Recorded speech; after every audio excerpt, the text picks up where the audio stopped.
आपणा सर्वांना नमस्कार. मी रुद्रशेखर जोशी केसरीनंदन आध्यात्मिक यूट्यूब चॅनलमध्ये आपले सर्वांचे स्वागत आहे. आज आपण ह्या व्हिडिओत जाणून घेऊया संत श्रेष्ठ श्री स्वामी समर्थ महाराजांच्या प्रार्थनेचा अर्थ. सद्गुरुनाथा हात जोडितो या प्रार्थनेत दुसऱ्या कडव्यात पहिली ओळ आहे, उत्तीर्ण नव्हे तव उपकारा जरी तनु तुझं वाहू.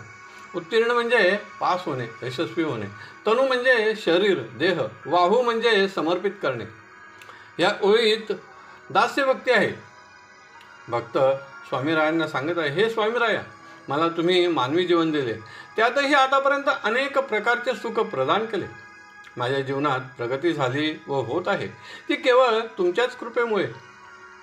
तुमचे हे उपकार, मी माझा देह जरी तुम्हाला समर्पित केला तरी देखील तुमचे उपकार मी फेडू शकत नाही, ऋणातून मुक्त होऊ शकत नाही. हे सांगत असताना भक्ताचा अहंकार पूर्णपणे नष्ट झालेला आहे व त्यास जाणीव झाली आहे की सद्गुरूंचे आपल्यावर कृपारूपी किती उपकार आहेत. म्हणून दास्यभावाने म्हटले आहे, उत्तीर्ण नव्हे तव उपकारा जरी तनु तुझं वाहू.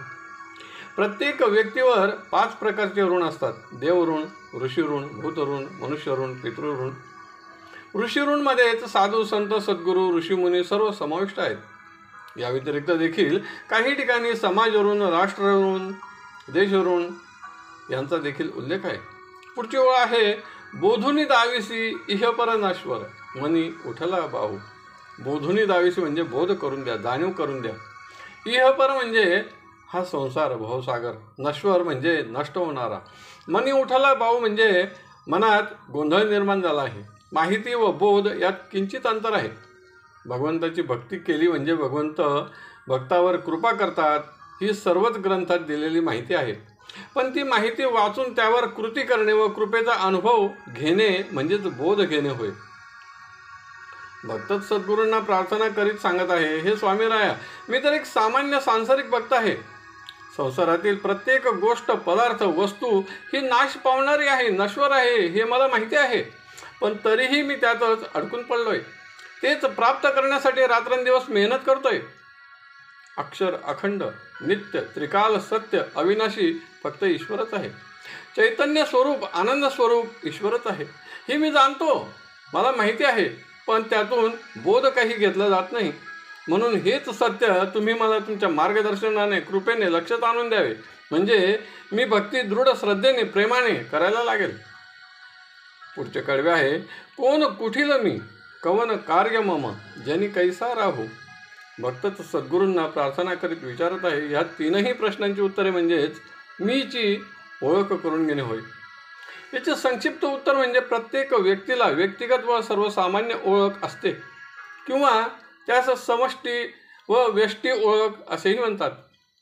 व्यक्तिगत ओळख म्हणजे नावाने ओळख. समष्टी ओळख म्हणजे स्त्री, पुरुष किंवा मुलगा, मुलगी. प्राण्यांमध्ये देखील कपिला गाय ही गायीची व्यक्तिगत ओळख, तर गाय प्राणी ही तिची समष्टी ओळख आहे. याही पलीकडे अजून एक ओळख असते, ती म्हणजे मी एक जीवात्मा आहे. समष्टी ओळख म्हणजे मी आत्मा आहे, मी परमात्म्याचा अंश आहे. श्री भगवद्गीतेत मी कोण आहे याचे उत्तर दिलेले आहे. मी म्हणजे शरीर नव्हे, मी म्हणजे आत्मा आहे, तो अक्षर आहे. मनुष्य ज्याप्रमाणे जुन्या वस्त्रांचा त्याग करतो व नवीन वस्त्र धारण करतो, त्याचप्रमाणे मी म्हणजे आत्मा हा जीर्ण वस्त्रचा त्याग करतो, वृद्ध शरीराचा त्याग करतो व नवीन देह धारण करतो. मी आत्मा आहे, परमात्म्याचा अंश आहे. मी अनादि, नित्य, स्वतः सिद्ध, उपाधिरहित, शुद्ध व अतिशुद्ध आत्मा आहे. म्हणून माझे शस्त्राने छेदन होत नाही, तो जलाने भिजत नाही, अग्नी त्यास जाळू शकत नाही, वायूची शक्ती त्यावर चालत नाही, तर्क करणाऱ्यांच्याही दृष्टीस मी पडत नाही. थोडक्यात मनाच्या व सर्व साधनांच्या पलीकडचा असा मी आहे, असे श्री भगवद्गीता अध्याय 2 श्लोक 22 ते 26 मध्ये वर्णित आहे. पुढचा प्रश्न आहे, कवन कार्य मम, माझे कार्य कोणते आहे. सर्वात प्रथम कर्तव्य कर्मे पार पाडणे होय. ज्यांनी जन्म दिला आहे त्या माता पित्यांची सेवा करणे, पत्नी, मुले, मुली यांच्याबाबत आवश्यक कर्तव्य कर्मे करणे, साधू, संत, गुरु, सद्गुरू यांची सेवा करणे, भगवंताची भक्ती करणे ही तर काही प्रातिनिधिक कर्तव्य कर्मे आहेत. यात सर्व सांसारिक कार्य समाविष्ट आहेत. श्रीकृष्ण अर्जुनास सांगत आहे, हे अर्जुना, स्वधर्मानुसार कार्य करणे हेच प्रत्येकाचे कार्य आहे व आता ह्या प्रसंगी युद्ध करणे हेच तुझे स्वधर्मानुसार कार्य आहे. तिसरा प्रश्न आहे, जनी कैसा राहू, जनमानसात लोकात मी कसा राहू, म्हणजेच त्यांच्याशी कसा वागू, कसा व्यवहार करू, कुणाचे अहित होणार नाही, चांगलेच होईल अशी कार्य करावीत. आपल्या कडवट बोलण्यामुळे कुणी दुखावले जाणार नाही याची काळजी घ्यावी, म्हणजे सर्वांशी गोड बोलावे.